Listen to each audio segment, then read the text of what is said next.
Ok, donc deuxième interview sur le projet donc éducation par le sport. On accueille Boulaye, qui est joueur, qui a fait une super saison et qui est un joueur essentiel et moteur du Stade de Reims cette année et puis depuis quelques années également.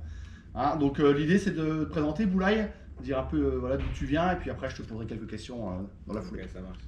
Donc je commence. Ouais.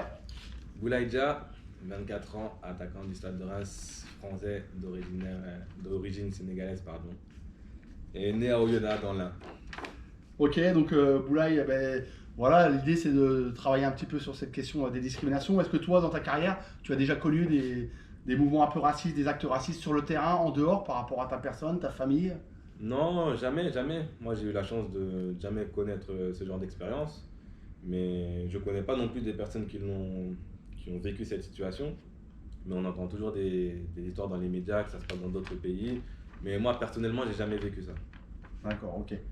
Et sur le racisme dans les stades, on a vu une évolution des supporters. Alors c'est vrai, hein, dans certains pays, on l'a dit, c'est plus virulent qu'en France. Est-ce que tu ressens quelque chose, une ambiance malsaine dans les stades ou est-ce que c'est plutôt des épiphénomènes, des choses qui se passent dans certains endroits Oui, oui, non, c'est pas une ambiance malsaine, je dirais, c'est des épiphénomènes parce que souvent c'est une ou deux personnes, on va pas généraliser, mais souvent c'est des cas à part. Et puis voilà, après, comme on fait si bien en France, il y a des sanctions, il y a un peu de tout. Donc à ce niveau-là, on a la chance d'avoir une bonne structure pour être contre le racisme. Et c'est sûr qu'on doit transmettre tous le même message et être contre le racisme. Ah ouais. Alors même question par rapport à Younis, le fait d'avoir dans l'équipe, alors il y a eu des arrivées, des joueurs qui arrivent de pays étrangers, la barrière de la langue, ça peut poser parfois un peu de soucis en termes de cohésion d'équipe. Voilà, comment vous l'avez ressenti au début, comment ça s'est passé sur la saison? Au début c'était pas compliqué, mais il y avait tellement de langues différentes, comme il a dit Younis, il y avait la barrière. Même si on s'entend bien et qu'on parle tous le même football, à un moment donné, la barrière de la langue, elle fait que. Mais avec le temps, c'est sûr qu'avec le temps, au bout de quelques mois, tout s'est arrangé et tout s'est bien passé. Ah ouais, ça s'est ressenti hein, dans la cohésion de l'équipe, bien évidemment. Hein. On a vu l'évolution tout au long de la saison sur les matchs et on sent qu'aujourd'hui, voilà, ça, quand même, ça fonctionne relativement bien. Après, sur l'histoire des équipiers, est-ce que tu as des petites anecdotes, des choses voilà, avec l'apprentissage de joueurs qui viennent de pays différents? On parlait des plats typiques, on parlait peut-être des cultures, des traditions. Est-ce que tu as connu des choses sympas? En fait, nous, on est ouvert à tout. On a cette culture, on a un bon état d'esprit, une ouverture d'esprit.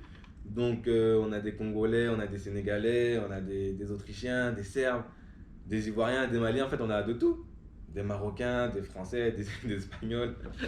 Dans notre vestiaire, notre vestiaire est fourni en fait. Ouais. Est fourni, donc c'est bien. Ouais. C'est bien dans la société, c'est bien de vivre comme ça, c'est la vie. Et nous, ça nous apprend d'autres valeurs, d'autres traditions, comme vous dites. Des fois, on échange sur des plats, par exemple. Ouais. Des plats, des choses qui viennent de nos pays, ce qu'on fait quand on va dans nos pays. Et voilà, on échange tout ça et dans la bonne humeur, en fait. C'est bien. Ouais. C'est vrai qu'il y a un petit paradoxe, on a l'impression que dans les équipes de foot ou dans le sport, hein, notamment dans le monde professionnel, vous arrivez à créer cet état d'esprit avec des cultures différentes. Et puis dans la société, parfois, on pointe du doigt le fait que le vivre ensemble est compliqué, que les gens n'arrivent plus à s'accepter, hein, le problème du racisme dans les quartiers et autres. Voilà. Le vivre ensemble, il est vraiment pas compliqué en fait. C'est un choix personnel, c'est en toute logique. Il y a pas, en fait, il y a aucune barrière. Qu'il soit d'une origine différente, d'une nationalité différente, on est tous les mêmes. On doit juste apprendre à vivre ensemble, accepter ou s'ouvrir d'esprit, connaître, essayer d'apprendre ce qu'il y a de différent chez les autres, tout simplement.